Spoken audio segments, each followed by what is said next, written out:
আজ আমি আপনাদের সঙ্গে শেয়ার করছি ডিম আলুর ঝোলের একটা রেসিপি। ভাতের হোটেলে যেরকম ডিমের ঝোল পাওয়া যায় খানিকটা ওরমভাবে আমি এই রান্নাটা করছি। ভাতের হোটেলের পাশ দিয়ে বেশ ডিমের ঝোলের একটা সুন্দর গন্ধ ছাড়ে। আমি সেই পদ্ধতিতে আজকে ডিমের ঝোলটা রান্না করব। তো চলুন প্রথম থেকে শেষ অবধি ভিডিও স্কিপ না করে পুরো ভিডিওটি দেখার অনুরোধ রইল। নমস্কার বন্ধুরা, অনুশ্রী রান্নাঘরে আপনাদের সকলকে স্বাগত। চলুন শুরু করি আজকের রেসিপি। সবার প্রথমে আমি এখানে কড়া গরম করে দিয়ে দেব পরিমাণ মতন সর্ষের তেল। আমি ডিমগুলোকে আগে থেকে সেদ্ধ করে খোসা ছাড়িয়ে রেখেছিলাম।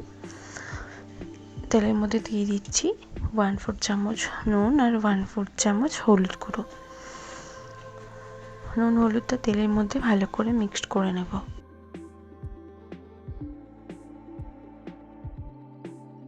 ভালোভাবে মিক্সড করার পর আমি এখানে 6টা ডিম নিয়েছি। ডিমগুলোকে ছুরি দিয়ে একটু দাগ দিয়ে নিয়েছিলাম। সেই ডিমগুলোকে তেলের মধ্যে একদমই হালকা করে একটু ভেজে নেব। এখানে আপনারা যদি চান না ভেজেও রান্না করতে পারেন, কিন্তু আমি এখানে হালকা একটুখানি ভেজে নিয়েছি, একদমই সামান্য।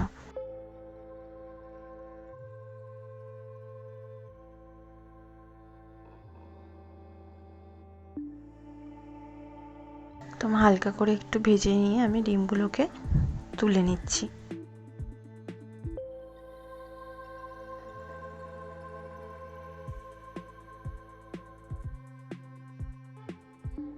এরপর আমি ওই তেলেতে 7 থেকে 8টা আলুকে এরমভাবে কেটে নিয়েছি, মাঝখান থেকে কেটে নিয়ে একটু সেদ্ধ করে নিয়েছিলাম।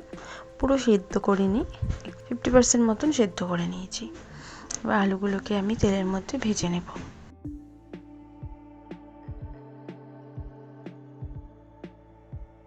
আলুগুলোকে হালকা লাল লাল করে আমি ভেজে নিচ্ছি। আর আমার চ্যানেলটি যারা এখনো পর্যন্ত সাবস্ক্রাইব করেননি তারা প্লিজ আমার চ্যানেলটিকে সাবস্ক্রাইব করে নেবেন আমার প্রতিদিনের ভিডিও আপডেট পাওয়ার জন্য। আলুগুলো হালকা করে ভাজা হয়ে গেছে, আলুর কালারটা আগের থেকে অনেকটা চেঞ্জ হয়ে গেছে।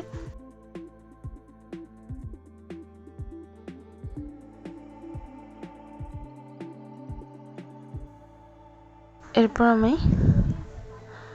আলুগুলোকে তুলে নেব তেল থেকে।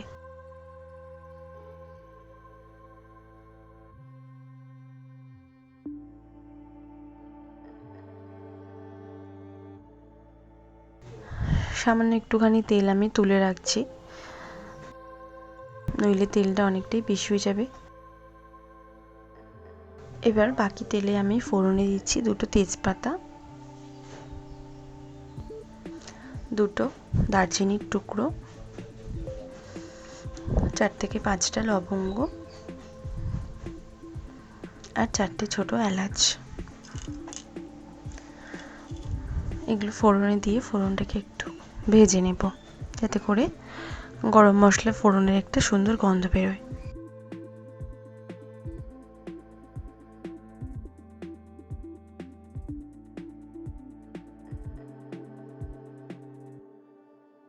ফোড়নটা ভেজে নেওয়ার পর আমি এখানে 2টো মিডিয়াম সাইজের পেঁয়াজকে গ্রেট করে নিয়েছি।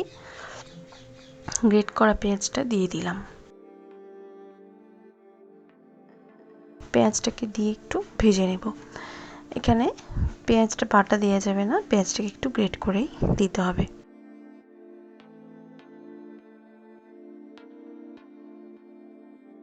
পেঁয়াজটাকে ভালো করে ভেজে নেব। পেঁয়াজটা একটু ভাজা হয়ে যাওয়ার পর আমি এখানে একটা মশলার পেস্ট দিচ্ছি। এখানে আছে 1 ইঞ্চি আদা, 6টা থেকে 7টা রসুনের কোয়া আর 3টে থেকে 4টে কাঁচা লঙ্কা। এই পেস্টটা আমি এখানে দিয়ে দিলাম। ঝালটা অবশ্যই আপনারা নিজেদের টেস্ট অনুযায়ী এখানে দেবেন।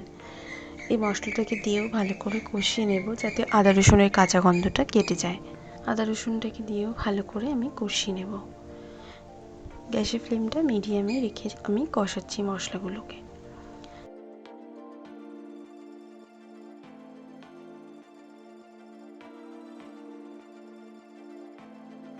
এরপর আমি এখানে দিচ্ছি একটা টমেটো গ্রেট করা। এখানে পেস্ট আমি কিছু পেঁয়াজ টমেটো পেস্ট ব্যবহার করিনি, আমি এখানে দুটোই গ্রেট করে ব্যবহার করেছি। এরপর টমেটোটা দিয়েও ভালো করে কষিয়ে নেব।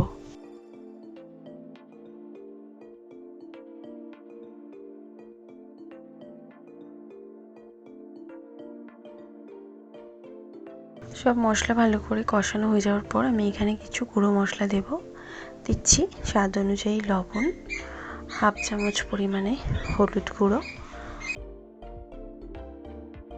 হাফ চামচ পরিমাণে ধনের গুঁড়ো, 1 চামচ পরিমাণে জিরের গুঁড়ো, হাফ চামচ পরিমাণে কাশ্মীরি গুঁড়ো লঙ্কা, আর দিচ্ছি 1/4 চামচ ঝাল গুঁড়ো লঙ্কা। মশলাগুলো দেওয়ার পর একটুখানি মশলা বাটার জল অ্যাড করে দিলাম।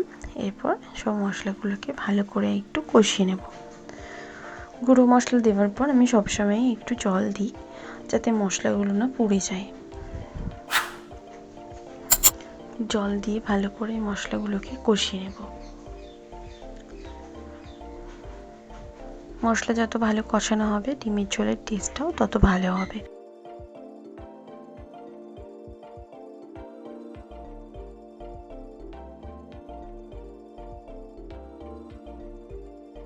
ভালো করে কষানো হয়ে যাওয়ার পর আমি যে আলুগুলো ভেজে রেখেছিলাম সেই আলুগুলোকে এখানে দিয়ে দিলাম।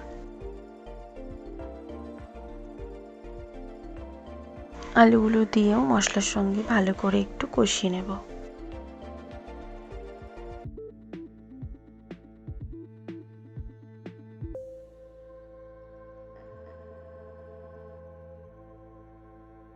আলুগুলো দিয়ে বেশ ভালোভাবে মশলার সাথে কষানো হয়ে গেছে। মশলার কালারটাও বেশ অনেক চেঞ্জ হয়ে গেছে, তেলও আলাদা হতে শুরু করেছে। এরপর আমি এখানে দিচ্ছি 2 থেকে 3 কাপ গরম জল।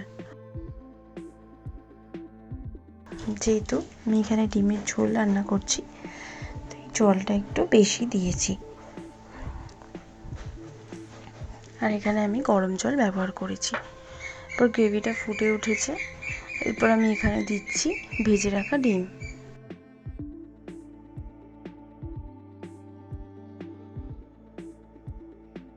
ডিম আলু দিয়ে ভালো করে নাড়াচাড়া করে নেব।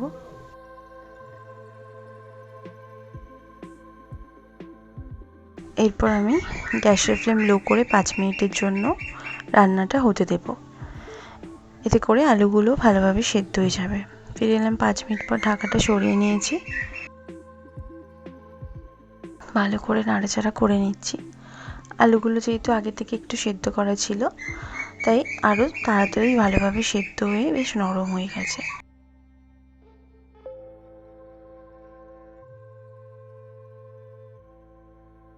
এরপর আমি এখানে নুনটা একটু কম হয়েছিল বলে আমি আরেকটুখানি নুন দিচ্ছি টেস্ট করে নিয়ে।